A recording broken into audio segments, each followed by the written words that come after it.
Hey y'all, good morning. It's Tamiti, even though it is nighttime. I don't know why I say good morning. I hope you appreciate my Spinelli vibes for the night, and I said I'd make a second video after my first one was a hit, so here we are again.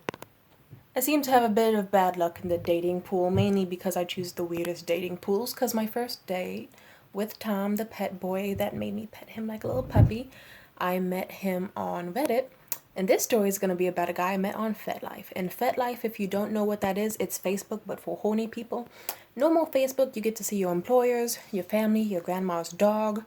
And then FetLife is where you get to see people who want to be treated like a dog or have young ladies piss in their mouth. So, I mean, my perfect type of vibe. I met this fine-ass dude named Adrian on there. He had everything. Like, he was 6 feet tall, he had a nose ring, he was dressed in all black. What more could an e-girl want?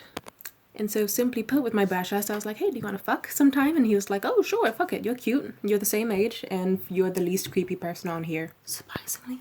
So let's go. So when we met up, I got super dressed up and dolled up. Like, I put on the extra nice lip gloss. I made sure my skin was shining hella nice. My hair, I made sure it looked extra nice. I put on this long synthetic ponytail going down my back. I looked fine as fuck. And then the funny thing is, we went into the diner. We ordered I ordered, he didn't eat shit, but whatever, a cheeseburger and chili cheese fries. And for the sake of the story as foreshadowing, I'll say it's a good thing I did not eat the chili cheese fries. So there we were at the table. I was looking obnoxiously fine as fuck for the dingy diner we were in, and he was just staring at me because we were both socially awkward but extremely hot. So long story short, we said, fuck conversations, let's go up into the hills and start getting down to it. And I swear to God,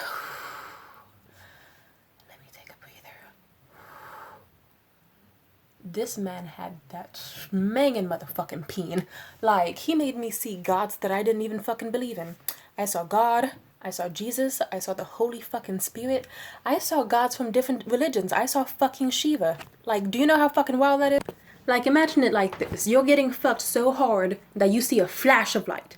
And as you're getting this amazing dick down from this 7-inch peen, this fucking kielbasa, this long-ass motherfucking dick, you black out. You start coming to, and you see the fucking, like, the sky and shit, and then you just see Shiva right there clapping with all 4 arms like, you go, bitch, get that motherfucking dick, and you just keep hearing clapping and clapping, and then eventually you go back to normal, but the clapping sound is still there because that's the sound of Adrian smacking the fuck out of your cervix. Do you know how much of a blessing that was? To this day, he is still one of the most high-ranked motherfuckers I have ever fucked. A-game every fucking where. He's not as cute now because he got a haircut and lost his nose ring, but who cares? Fuck it. And then here's where shit gets wrong. So, long story short, in the great words of our Lord and Divine Goddess, I will repeat this mantra to you. Last time I let you fuck, it was amazing shit. Love a nigga who ain't scared to put his face in it. And I still remember every single place you lit. So I fucked the soul out you just to take that shit. I can take that. So long story short, well, you know, when you're just gifted with that divine sausage, you need to say a prayer to your meal. So long story short, I wanted to thank his dick. And so we got down to, this is where it all went wrong. I tell you this, ladies, or anybody who can suck a dick, regardless of gender.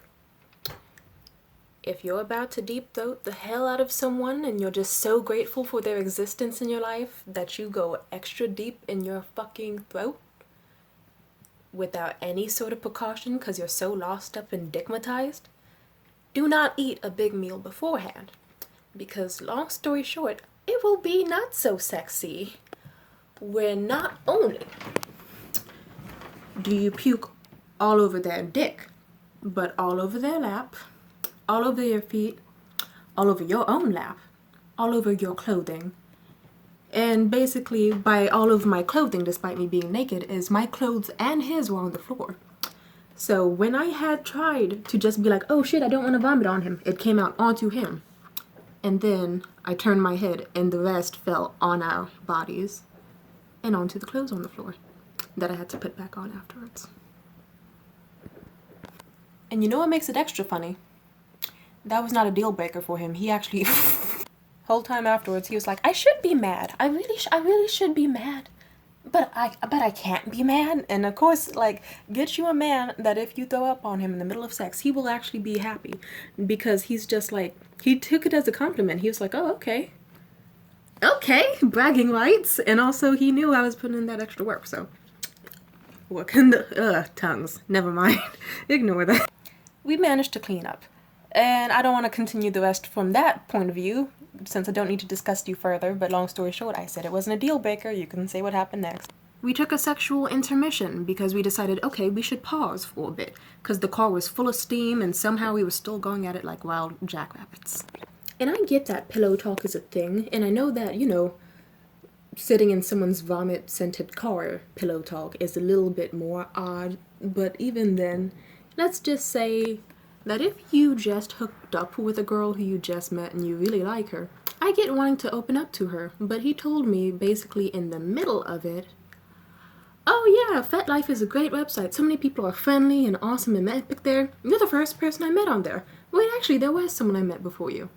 And I said, who? And he was like, oh yeah, this random man just invited me to like an anonymous gay glory hole and I got my dick sucked there. That was not a deal breaker for me, but I will say that was not a problem. If he told me sooner, that was a problem. And even him telling me that information wasn't inherently bad, because hey, glory holes can be fucking sexy. And also, who cares? Experiment with your sexuality, that's great. The problem was what he said afterwards. He said, I asked him, well, that does sound fascinating. And then I realized I was sucking his dick raw. And now that I think about it, I don't even know if we had condoms. But basically, I was like, how long ago did this happen? Oh, about 2 weeks. Okay. How long has it been since you got tested? And he just sat next to me for the longest time like, oh, actually, I've just never been tested since then. I did not flip shit. I was internally flipping shit. I almost had a panic attack. If you are going to fuck a girl, okay, I'll just say this.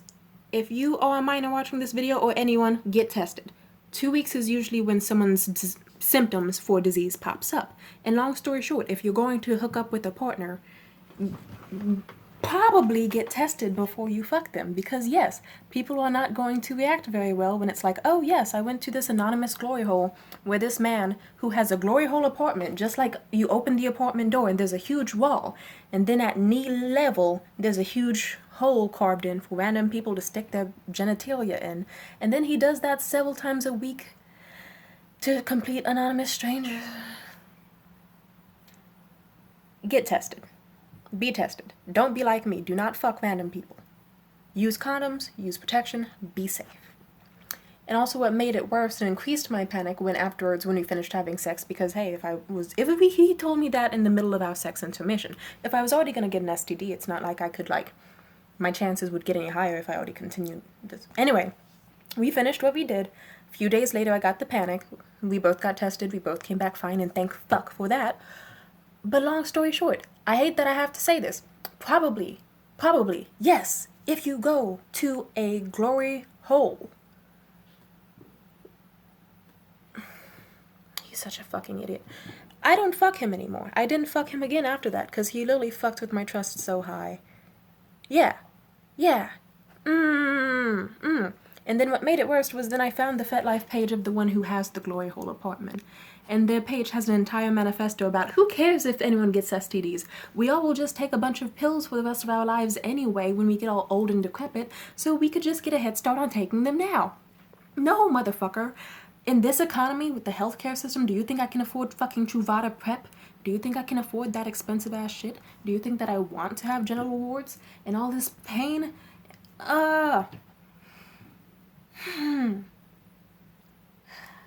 Yeah.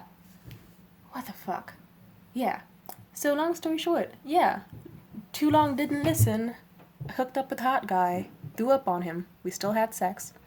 And then he basically told me, oh yeah, this random dude who has an entire essay on his page about how pro-STD he is as long as everyone keeps taking pills and medicine. And with a blind unawareness of the healthcare system, I got my dick sucked by a and went untested. Anonymously. Peace out.